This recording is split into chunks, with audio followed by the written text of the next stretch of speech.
be able to get it like from the side. Pull it up, then we'll hook the chains to the front, pull it forward.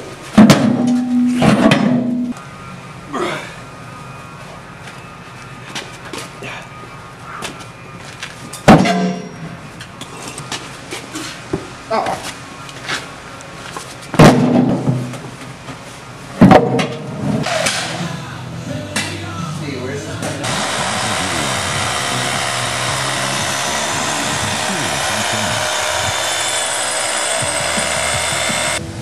Well, here we are at our latest pool remodel. It's March of 2011 at Mickey and Bert's house. What we're going to do here is change this spa into a rock waterfall, and then over here to the right we have a beautiful koi pond coming in. So now instead of just walking over to the spa, you're going to come over a bridge to the koi pond, have a beautiful waterfall in that corner and landscaping, and then come over here into the spa.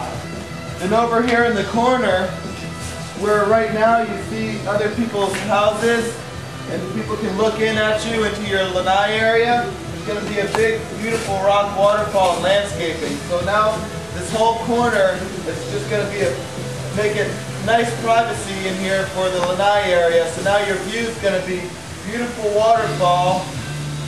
And then moving over to the right, you got the beautiful pond lake behind you. So then you got the water view there. And then back over to the spa area. In this corner, you're going to have the other little waterfall into the koi pond. So now this area right now that was just a concrete jungle is going to be beautiful tropical foliage, natural rock waterfalls, and a beautiful environment to hang out in and entertain.